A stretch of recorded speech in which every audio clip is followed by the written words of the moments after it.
नोंथाङा थारैनो मिथिगौना फैगौ एमपि बिसायख'थिया खाथिनिफ्राय खाथिसिम सफैबाय। अदेबानि बिसायख'थिनि बारबादाया बयनिबो मोदोमाव नांनायखाय बयहाबो गावबा गावनि थाबायनांगौ लामानि हाग्राखौ दानस्रांनानै थाबायलांनांगौ गोनां जायो। थिग बेफोरबायदिनो 14 नं चिरां दुवार ब्लक इउपिपिएल दोलोनि बानजायनायाव दिनै चिरां जिल्लानि सिङाव थानाय लाइमुथि इउपिपिएल प्राइमारि मावख'आव एमएलए जयन्त बसुमतारिनि नुजाथिनायजों गासै सा 24 सोद्रोमाफोरा आखाइ गोरोबफैदों।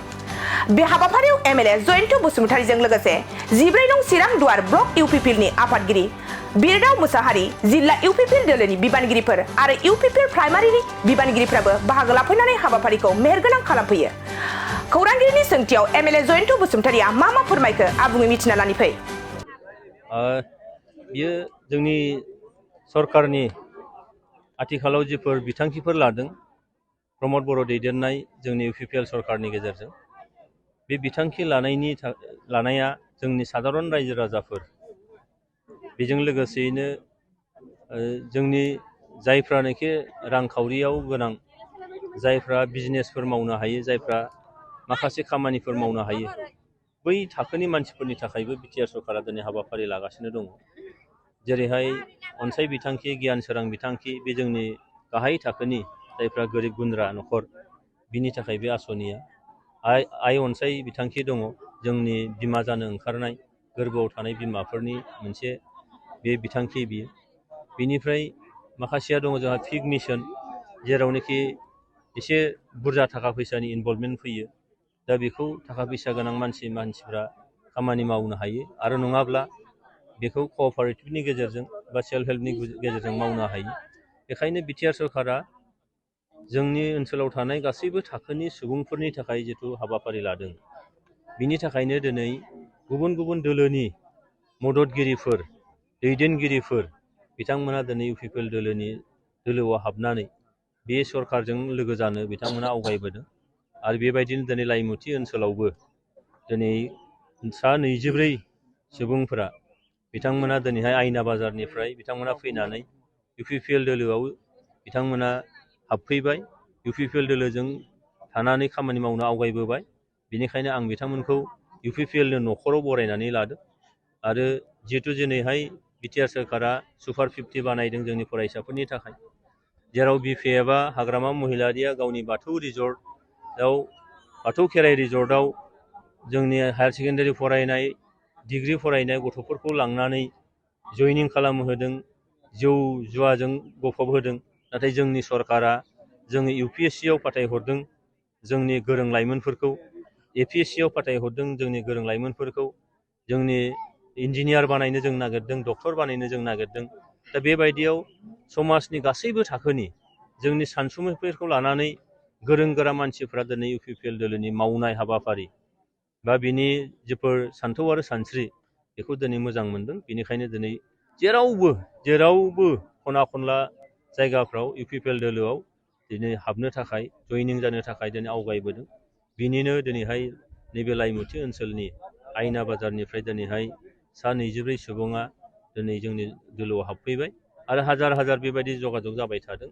दा जों नुदों जे काम्फा बरगयारी, जेम्स बसुमतारी एमसिएलए, बेनिफ्राय जिसया समफ्रामारि, कास्टम बसुमतारी बिथांमोनहा फैयै बुंफैदोंनो जे हाखौ बिथांमोनासो होगोननो, फरेस्टनि हानि लेन्ड टाइटेलमेन्टखौ बिथांमोनासो होगोन होननानै बुंफैदों।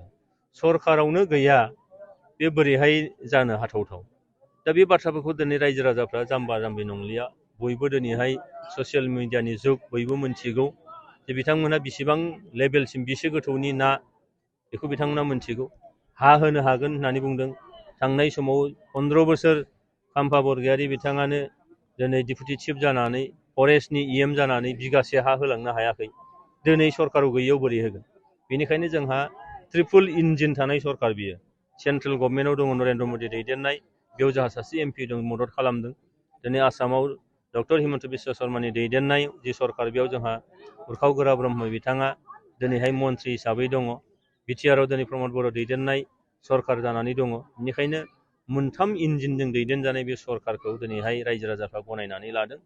आरो जिहेतु हाया फरेस्टनिल' नङा, जोंहा रेभिनिउ भिलेजावबो हानि जेंना दङ, जेराव BPF सरकारा बिगासे हा होलाङाखै जोंनि सरकारा बे बोसोरथाम फुरायबाय दाखालि डिसेम्बर 15 तारिखआव दा बेखिनियाव 1,06,000निख्रुइ बांसिन सुबुंफोरनो दिनै हानि पाट्टा राननानै होनाय जाबाय फरेस्टनिया आलादाबाव 1,06,000 सुबुंफोरनो बैसोमुथि जे बिथांखिनि गेजेरजों जोङो हाखौ राननानै होदों आरो बे थांबाय थागोन जेब्लासिम लास्ट सासे सुबुङा हा मोना पाट्टा मोना बे समसिम जों मावलांबाय थागोन बेखायनो बे गासैबो हाबाफारिफोरखौ नुनानै दिनैहाय गुबुन दोलोनि मानसिफ्रा जोंनि दोलोनि फारसे गंग्लायनाय फैदों बिथांमोना जोंनि फारसे अनसायनाय दिन्थिदों आरो बेबायदिनो जयनिं जाबाय थादों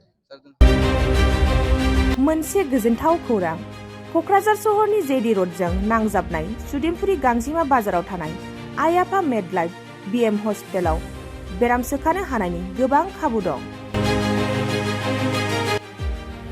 आइ आफा मेडलाइफ BM हस्पिटालनि फेसिलिटिफोरानो जाबाय medical laboratory, pharmacy, pediatrics, medicine, gynaecology, dental, urology, dental x-ray, play area, x-ray, sonography, OT, ICU, NICU एबा PICU आरो आइ आफा मेडलाइफ BM हस्पिटाला 24 घन्टा जेब्लाबो खुलायै थागोन। लांलाय लाबोलायनि एम्बुलेन्सआबो मोजाङै सार्भिस थागोन। ओनसोलनि सुबुंफोरा बेराम आजारफोरजों भुगिनानै थाना दंब्ला थाबैनो नोंथांनि देहाखौ फाहामथाय लानो क'क्राझार सहरनि सुदेमपुरि गांजिमा बाजाराव थानाय आइ आफा मेडलाइफ BM हस्पिटालाव गोख्रैनो फाहामथाय लाफैनो हागोन। आबुङै मिथिनो थाखाय 9101655430 एबा 8822688026 जानबुं नम्बराव खौरां लाहरनो हागोन।